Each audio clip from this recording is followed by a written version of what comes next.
అందరికి నమస్కారం. నేను మీ యాంకర్ రవి. గత 2 రోజులుగా న్యూస్లో కొత్త కాంట్రవర్సీ, వీడు మార్చేసుకున్నాడు, వీడు మారిపోయాడు, అది ఇది అని. ఛత్రపతి శివాజీ మహారాజ్ని ఫాలో అయ్యేవాడిని, హనుమాన్ చాలీసా చదివేవాడిని, పొద్దున్న లేస్తే రాత్రి వరకు మనసులో ఓం నమ శివాయ అనుకునేవాడిని. కోర్స్ భారతీయుడిని, హిందూని. సో నాకు కూడా అంతే, నా మతం అంటే అంతే ఇష్టం. మతం కోసం నేను కూడా ఫైట్ చేసేవాడిని. అయితే బేసికల్గా ఏం జరిగిందో చాలా మందికి తెలియదు, ఎందుకంటే యూట్యూబ్లో మేము చేసింది లేదు. చాలా మంది హర్ట్ అయ్యారని డిలీట్ చేశాం. కానీ సోషల్ మీడియాలో నా నంబరు, నా కో యాక్టర్ నంబర్ పెట్టేసి వీళ్ళు హిందూ మతాన్ని హర్ట్ చేశారు అని చెప్పేసి స్టార్ట్ చేయగానే మా కాల్స్ రకరకాలుగా వచ్చినాయి.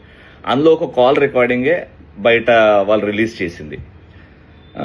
బేసికల్గా నందీశ్వరుణ్ణి స్టేజ్ మీద పెట్టుకో, సూపర్ సీరియల్ ఛాంపియన్షిప్ జీ తెలుగులో నందీశ్వరుణ్ణి స్టేజ్ మీద పెట్టి మేము నిష్టగా చెప్పులు విప్పేసి చేసిన స్పూఫ్ అది. అంటే వీళ్ళని హర్ట్ చేయాలి అని రాసిన స్కిట్ కాదు, ఉన్న సినిమా సీన్ని మేము అక్కడ ఎనాక్ట్ చేయడం జరిగింది. అక్కడ చాలా మంది హర్ట్ అయ్యారు. హర్ట్ అయిన దానికి నేను ఇంకోసారి అంటే వీడియో కూడా రిలీజ్ చేశాను, ఇంకోసారి ఇలాంటివి రిపీట్ అవ్వకుండా చూసుకుంటామని. చేసింది ఏమీ లేదు, నేను మాట్లాడింది హిందూ మతాన్ని, హిందూ దేవుణ్ణి అన్నది నా నోటి నుంచి ఏమీ లేదు. ఎప్పుడు అన్నాను, మీరు నన్ను 15 సంవత్సరాలుగా చూస్తున్నారు, నేనేంటో మీకు కొంచెం బాగా తెలియకపోయినా కొంచెం తెలుసు.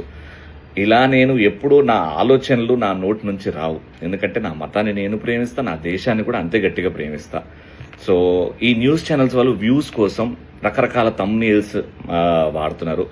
దయచేసి నమ్మకండి ప్లీజ్. నేనేంటో మీకు బాగా తెలుసు, అండ్ ఇలాంటివి ఫ్యూచర్లో జరగకుండా నేను జాగ్రత్త పడతాను. ఆల్రైట్, జై శ్రీరామ్.